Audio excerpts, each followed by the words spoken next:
Hi, 5th graders, and welcome to our 12th interactive read aloud video. Make sure if you're following along with these videos that you're starting from number 1 and then working your way up. It just makes it easier for you to understand what the story is about and what we have been reading and learning. So in the last video, we discovered that Melody had finally been able to communicate with her family members with the Medi Talker. And she also was really excited to take it to school and show it off.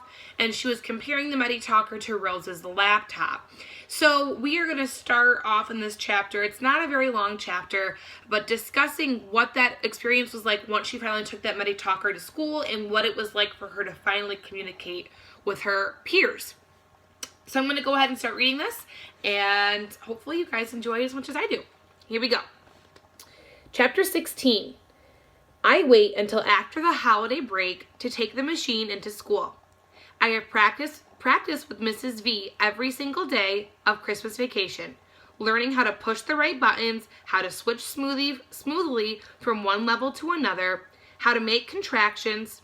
I had to figure out how to say isn't instead of is not, or there instead of there is. It was hard.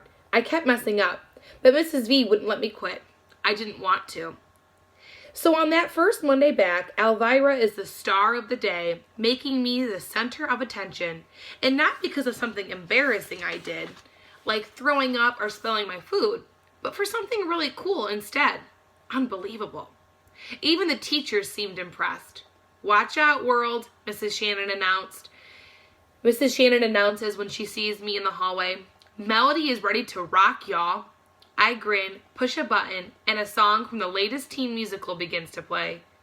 Girl, you really got it going on. Music and everything. Mrs. Shannon starts sashaying down the hall in rhythm to my music.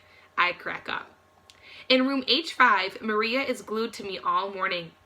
Cool beans, Melly Belly, she keeps repeating. Cool beans, can I play?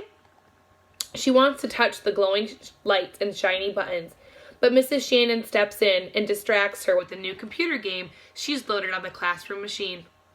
When Catherine comes in just before the bell for language arts class, I am ready for her. She's wearing a green plaid shirt, a blue skirt, and orange knee socks. I planned the first thing I wanted to say to her, so Mrs. V and I programmed it ahead of time. I push a button and smile. Let's go shopping. Catherine gasps, then laughs so hard. She almost can't catch her breath. Then she runs over to me and hugs me. I'm so happy for you, Melody. You really needed this. And yes, we're going to have to find a day so you can teach me some fashion sense. We need hurry, I type in. I am in a great mood. You're a cold-hearted woman, Catherine declares, still laughing. But for now, let's get you to inclusion classes and show off this cool new machine. I shiver with excitement. When I roll into Miss Gordon's room as usual, nobody looks up except for Rose, who flashes me a smile. But then I turn the volume up real loud and I push a button. Hi, everybody. I have a new computer. Heads turn and voices whisper. They make computers for the special eddies? It talks. Mine doesn't do that. You don't need yours to talk. It sounds weird. So do you. What could she possibly have to say anyways? But Connor jumps up, his shaggy blonde hair flopping into his eyes, and says loudly, That's awesome, Melody!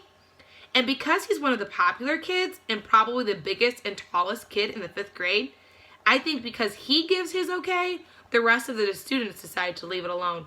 Well, most of them. Claire, who was the first in the class to get her own laptop, and who makes sure everybody knows it when she gets a new iPhone or a Wii game, sniffs and says, That sure is a funny-looking computer, but I guess it's perfect for a kid like you. She and Molly exchange looks. I swear they think I'm blind. Miss Gordon, who looks like she wants to squeeze Claire with an empty toothpaste tube, tells her, Claire, I don't allow rudeness in my classroom. Now sit down and hush. But even Claire can't dim my good mood. I push another button for a sentence. Mrs. V and I prepared ahead of time. Somehow I knew I would need it. The machine says, I talk to everybody now. Claire too. I see her scowl, but everybody else laughs. They all want to touch the machine or push a button or try to operate it. but Catherine keeps them away and lets me do all the demonstrating. I go to the green level, the jokes, knock knock, who's there?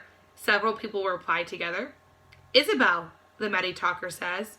Isabel who? The kids surrounding me reply. Isabel out of order, I had to knock. Everyone laughs at the silly joke with me. Even though my arms and legs flail out and I drool a little as I laugh, it is the first time in my entire life that I feel like I'm part of the group.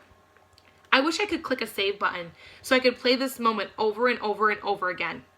I type in, today is Monday, it is cold. Then push a blue button on the machine. It whirls a little, like a tongue sticking out. A thin sheet of paper erupts from the side of it. Printed on it are the words I just typed. Whoa, says Rodney, the champion video game player in the class. It's got a printer. That's too slick. Miss Gordon nods with encouragement as Catherine passes the printout around so everyone can read my words. Then Catherine tells the class, Melody's Money Talker is a combination computer, music player, and speech device. It's got HD high-tech guts, and it's designed to rock her world and connect you to it. Take the time to listen to what she has to say. Claire raises her hand. Yes, Claire? Miss Gordon says, a look of warning in her eyes. I'm not trying to be mean, honest, but it just never occurred to me that Melody had thoughts in her head. A couple of other kids nod slightly. Miss Gordon doesn't raise her voice. Instead, she responds thoughtfully. You've always been able to say whatever came to your mind, Claire. All of you. But Melody has been forced to be silent. She probably has mountains of stuff to say. Yes, yes, yes, I make the machine say. I give Miss Gordon a smile of thanks. Then I show Rodney and Connor a video game that came with my Medi-Talker. I doubt if I'll ever be fast enough to play Space Soldiers, but it's nice to know it's there. Rodney could probably master it in a hot minute. Miss Gordon checks out the various levels and looks impressed. What a huge vocabulary you have now, Melody, she says to me. I know you feel like a ton of bricks have been lifted from you. Way cold, the machine says loudly. Oops, I meant to say way cool. I feel my face getting warm as I hear Claire and Molly snicker. But Rose pulls her desk close to mine. This is so awesome, Melody, she says softly, and I let her touch the shimmery keys. Oh, yes, I reply. Then I look at her. Friends? ? I type. Friends, she answers without hesitation. Happy, I type. Then I tense. I hope I don't do anything stupid like knock something over with excitement. Rose is looking at me intently. I can't imagine what it must be like to have all my words stuck inside, she finally says. It sucks, I type. Rose chuckles. I feel you, Melody. That is the end of chapter 16, and I don't want to start chapter 17 because it's kind of a long one, and I don't want this video to be super long for you guys. But at the beginning of this video, or this chapter, it talks about how Mrs. V had to help teach Melody how to speak with contractions. Now, contractions are a grammatical term, so it's combining two words into one shorter word. So like do not becomes don't, or does not becomes doesn't. And in creating contractions, we speak them naturally, but sometimes we have to take a second to sit down and write them out to see what they look like. So I'm going to include a contractions activity for you guys for this interactive read aloud to work on. And when you're done, I'm looking forward to seeing your response and work with you guys in the next chapter. All right, take care and have a good rest of your day.